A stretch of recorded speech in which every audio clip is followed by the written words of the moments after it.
Hello and welcome to Ye Olde Guide. This is our third episode on the city of Liverpool, and this time we're discussing science and industry. The story of Liverpool is dominated by its docks, once one of the largest in the world and key to British mercantile and industrial history. We will be covering the transport infrastructure that came with it too. Spoiler alert, there's a fair bit on trains coming up. But also, we'll be looking at some more surprising recent industries and inventions from the city. My name is Liam McGrath and I'm joined by historian Daniel Gooch. We're making a series of podcasts about the history and heritage of English towns and cities. We hope you enjoyed parts 1 and 2 of our tour of Liverpool. Please check these out if you haven't already.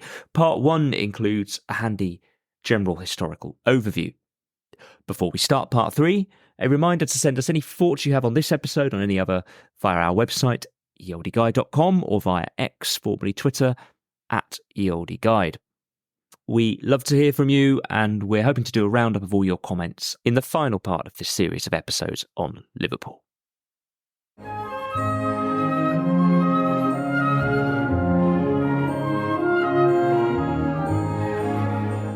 Well, the industrial history of Liverpool is dominated by the port from the 18th century onwards. But there was a bit of earlier industry. So, Daniel, let's just do a bit of an overview of the pre-industrial history, then we'll come on to the docks. Yes, if we're talking about kind of early years of the Industrial Revolution, Liverpool certainly had a really diverse early industrial economy. From the late 17th century, there was salt processing from rock salt mines nearby, sugar refining, glass and pipe making, pottery, rope making and watchmaking, all there. Pottery especially was quite a significant local industry. It was fairly common then for different cities and regions to have their own specialist pottery design techniques. And Liverpool's in the 18th century was transfer printing, specifically printing on tin glazed earthenware. Now, transfer printing simply means that a design is etched onto a metal plate, which is then inked, which allows transfer of the design onto a tissue and then onto the pottery. It produces, if you ever see it, a very recognisably dark design. After a time, potters would do the transfer and then do a reglaze afterwards to prevent it rubbing off. It's been suggested that it may have been imported as a technique from Ireland, and it was later used outside Liverpool too. So another impact of immigration certainly there or possibly there in Liverpool. It did help make the process of pottery design cheaper and certainly more efficient for a mass market. However, despite this, manufacturing itself was never really as important to Liverpool, certainly as an employer, as in other major cities. It was always more of a commercial and trading centre. Only 39% of the male workforce worked in manufacturing in 1861, to pick an example year. Now that's in line with the national average, but it's well below the level of most major cities. Nearby Manchester was 57.9%, Birmingham was 68.4%, even more provincial towns that you might not instantly associate with manufacturing industry like Oxford and Reading had higher percentages of male employment in manufacturing. So stuff was being made in Manchester and all the Lancashire towns. Liverpool wasn't making as much relatively, but it was doing the trade. No, that's exactly right. It was making some things, but it was more of this commercial and trade centre. There was certainly a lot of wealth in the city as a result of this commercial trade. So make no mistake there, the fact they weren't making things doesn't mean that the trade that was going through the city wasn't making it wealthy. The Cambridge History of Urban Britain writes that Liverpool had a pretty high proportion of individuals in middle-class professions in the 1851 census, higher than Manchester, higher than Birmingham, much higher than pure industrial towns like Leicester and Blackburn. And as you might expect, transport links were absolutely key to this status, to this commerce and to this wealth. When Liverpool's port started to grow in the early 18th century, the city wasn't well connected inland. It was surrounded by bogs,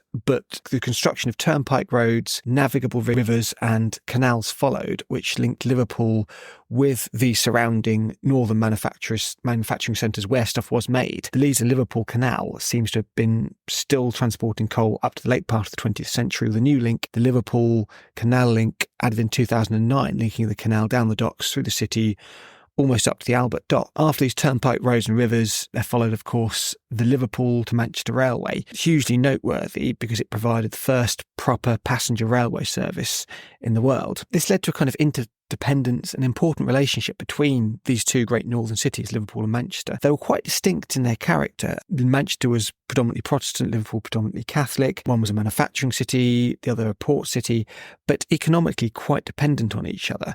Manchester needed Liverpool's port to import materials and export its goods, while Liverpool needed Manchester's trade and manufacturing. But more than just the transport link itself, the construction and success of the railway helped to establish to investors that these things, railways, can be run well and profitably. Some historians estimate that, adjusting for inflation, Liverpool to Manchester was the most profitable railway that's ever existed. It's, of course, a very imprecise figure, but there's no question it was a success. It incorporated the two first purpose-built railway stations in the world, one of which was Liverpool Crown Street, which is now a landscape park with just a few traces of the station left, like a fence, but there is something to see there if you want to see it. We're going to say a bit more about the railways, but I think, first of all, let's talk about this huge factor in Liverpool's development and its entire history and its urban fabric today. Let's talk about the docks. Yeah, we've talked about Liverpool's inland links, but by far the most important factor in Liverpool's economic growth was its outland links, its docks. To give the history here, as we saw in our episode on Chester,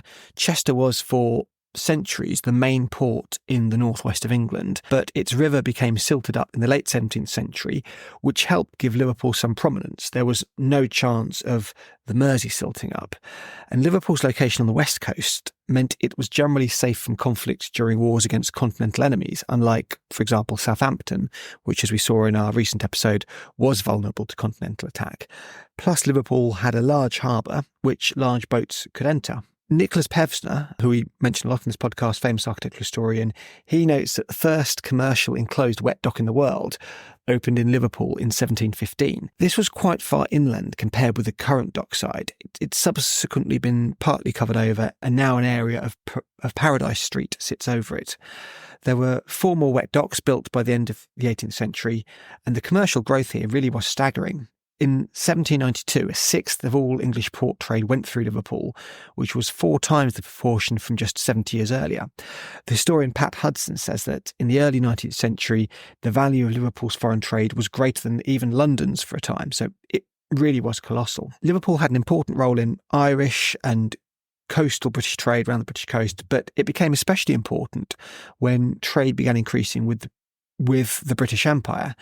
There were multiple separate docks, all with their own discrete roles. There was one for African and West Indian trade, another for American trade, and so on. There's a fun computer game in the Maritime Museum in Liverpool where you can manage all the different docks by directing all the different procedures involved in unloading cargo. So the ship comes in, you inspect things, unload things, load things up again, that kind of thing. It's quite interesting to play. And there are legacies of imperial trade all over Liverpool, including in the street names, for example, Jamaica Street. George Bradshaw, the famous railway writer, described the docks in 1863 as the grand lions of the town.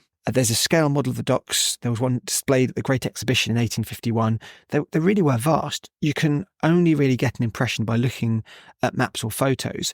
Or if you go to the Museum of Liverpool, there's a video of a train ride from the Liverpool Overhead Railway running along the docks that really helps to show the huge scale at the peak. You spend minutes going along on this train, a very long time, seeing everything that's going on. It's fantastic. And then into the 20th century, the docks continued to be hugely important.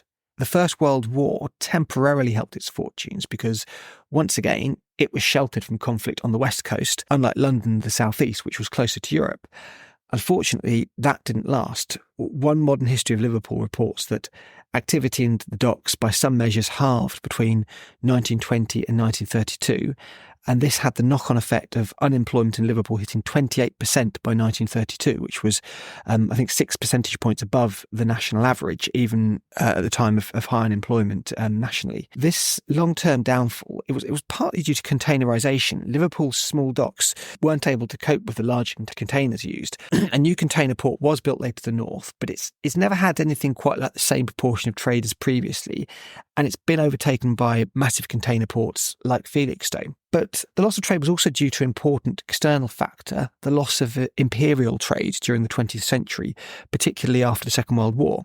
Tristram Hunt, he's written that the main catalyst for decline in the imperial trade was Indian independence that happened at that time. And emblematic of this was the closure of Tate & Lyle's famous sugar refinery in 1981, with over 1,500 lost jobs. Hunt sees this as the real end of imperial trade in Liverpool. The site was just unable to compete with cheap cheaper subsidised sugar from Europe since entry into the European Economic Community, the forerunner to the EU. So in this way, kind of characteristic of a British shift in trade perspective, perhaps from empire to continent, in which Liverpool's location on the west coast, previously such an advantage, gave us an obvious physical disadvantage. It was part of a long, slow but devastating collapse of port trade in Liverpool. Business levels were low, and as we said, unemployment was high and continued to be.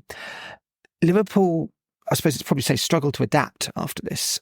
We've seen some of the factors behind this already. There was some foreign investment into the town, but as Tristram Punt points out, this meant that industrially, Liverpool was full of branches of overseas companies who had no real connections to Liverpool beyond that. They had no reason to be loyal to Liverpool when economic times got tough and work was shifted to countries where labour was cheaper. Britain's deindustrialisation and move to a service economy in the late 20th century, well, some might take the position of if it being economically essential, didn't help Liverpool and other areas. There were some projects to get industry back to the city, but these were heavily reliant on subsidisation and couldn't really continue without this. Later, the militant left that controlled the local authority pursued a deliberate policy of self-bankruptcy, as we saw in the last category, in the last episode, was also highly off-putting to potential investment within the city. All these factors together left a very run-down and poor city. By the mid-80s, according to Donald Carter, at least 15% of land in Liverpool was derelict or not being used.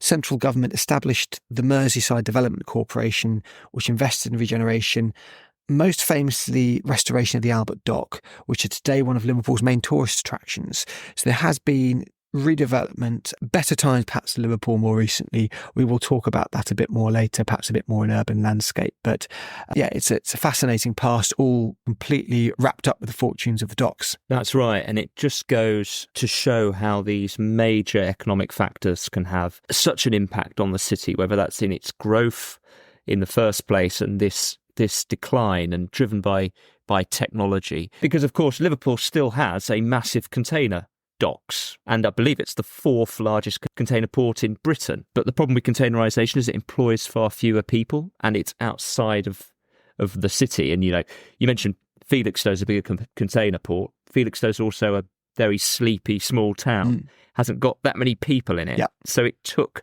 the people out of the city. But it has left us with this collection of docks, which today you find in varying states of dereliction. The Royal Albert Dock is probably the most famous. The buildings that came with that, which are the world's first fireproofed warehouses, that's now the centre of the tourism industry for Liverpool. So it's at least had this resurgence. Things like the Tate Gallery, the Maritime Museum, which you've mentioned, the Beatles story, numerous restaurants, all hosted in that area. But we couldn't talk about the importance of the docks without talking about the trade, particularly some of the early trade in that docks. And we can't get away from the slave trade, which was so important to the history of mercantile Britain. Yeah, so we move on to now what is, let's face it, the darkest aspect of Liverpool's history, its prominent role in the slave trade. We have talked about this in other episodes, particularly our episode on Lancaster, which was also a key port in the operation of the slave trade. But there's no city in Britain really which did play a more prominent role in this.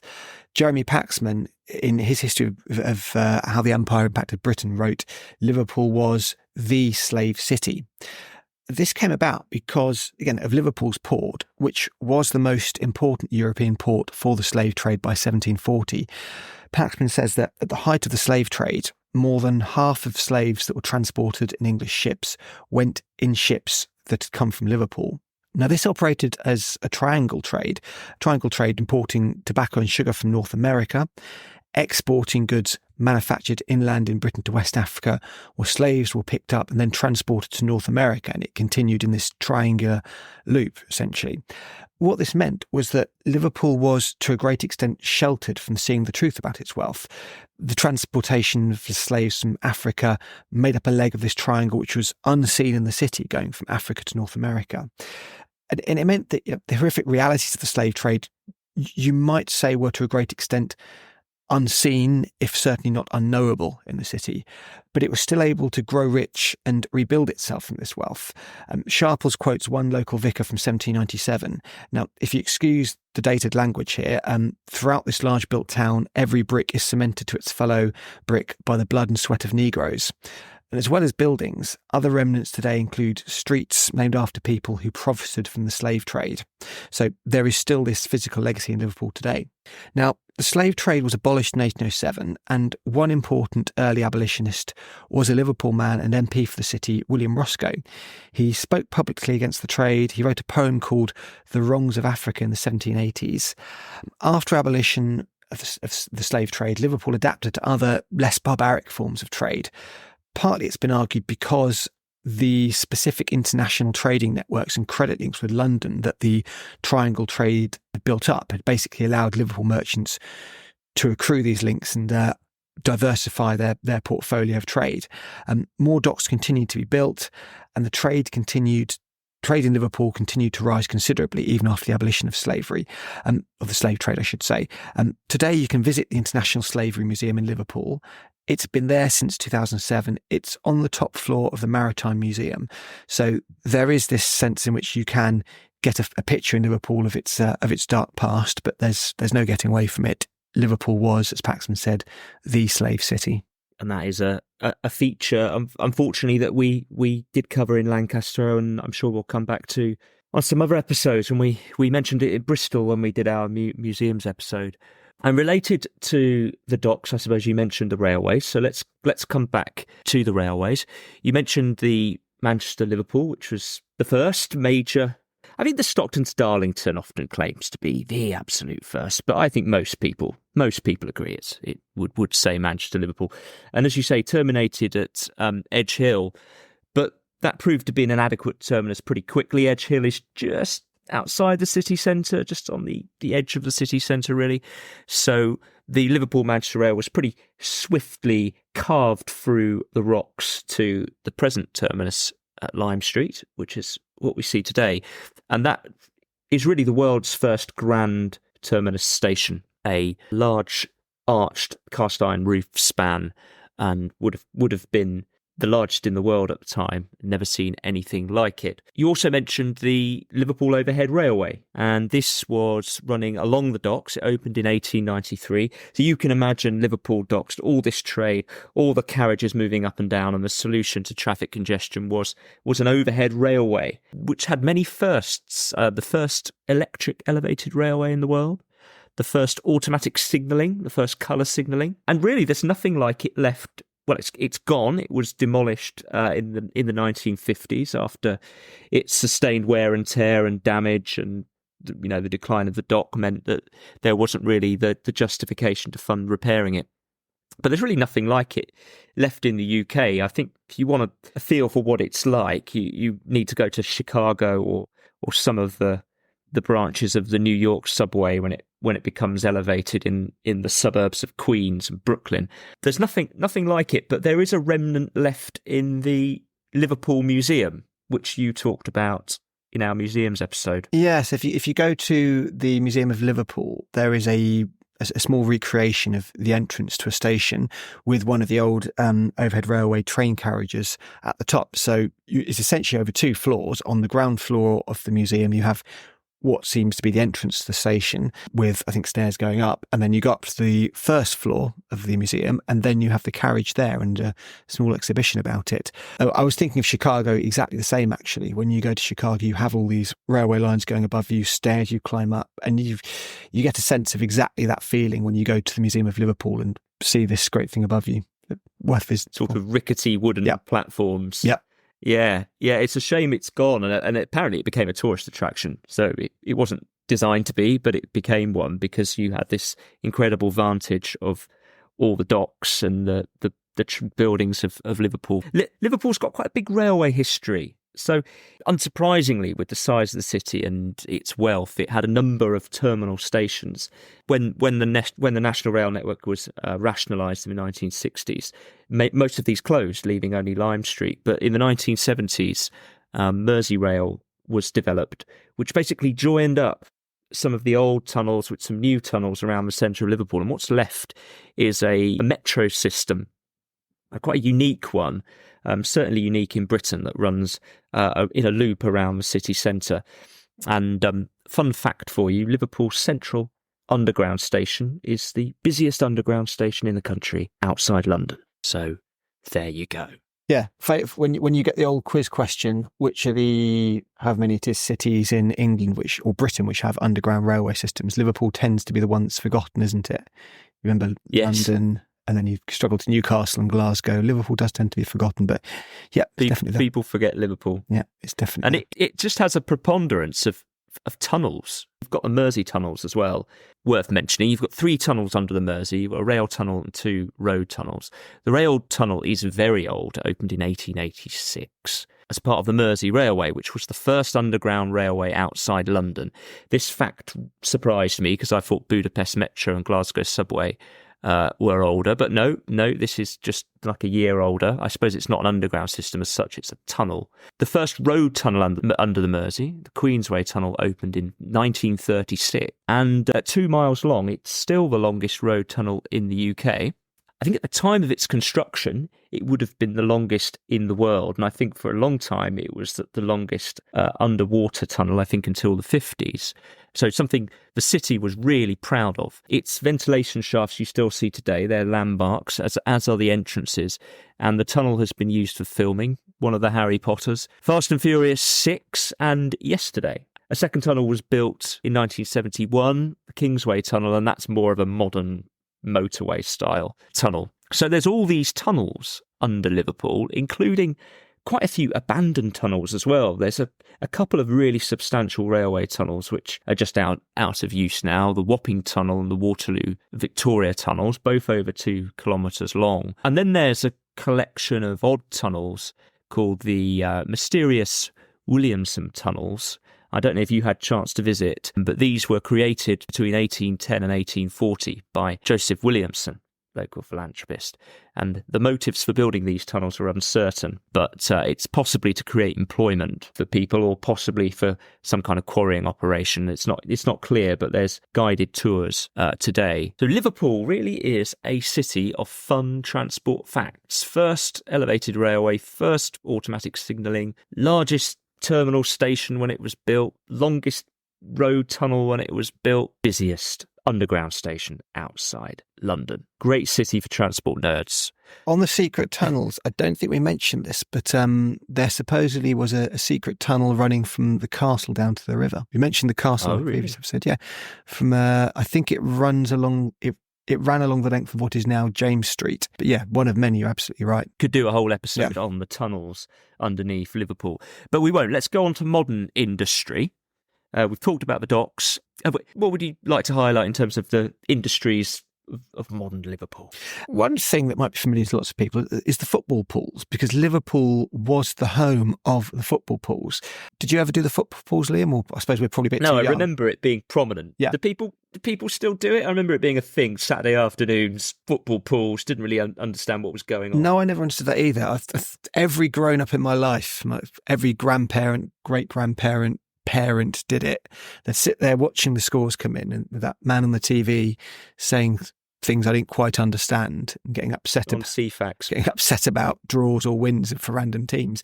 But no, what football pools is, if you're not familiar with this, it was a wildly popular form of gambling through most of the 20th century, which did involve predicting the results of football matches and getting points. As I said, when we were younger, the football scores, when they were read out on TV, always included the number of points you'd get if you had the match on your coupon. So I think it would say if you had 3 points, which I think was for a score draw, was it 1 point for a draw, sort of 2 points for a draw, 1 point for a win. As you can tell, I didn't pay that much attention to it, but they seem to take it very seriously.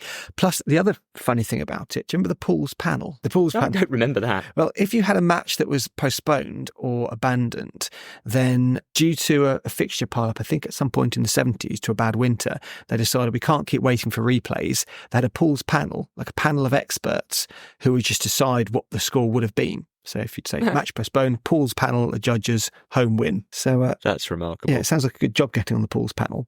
Yeah, Liverpool was home to Littlewoods and Vernon's, which were the first football pools companies.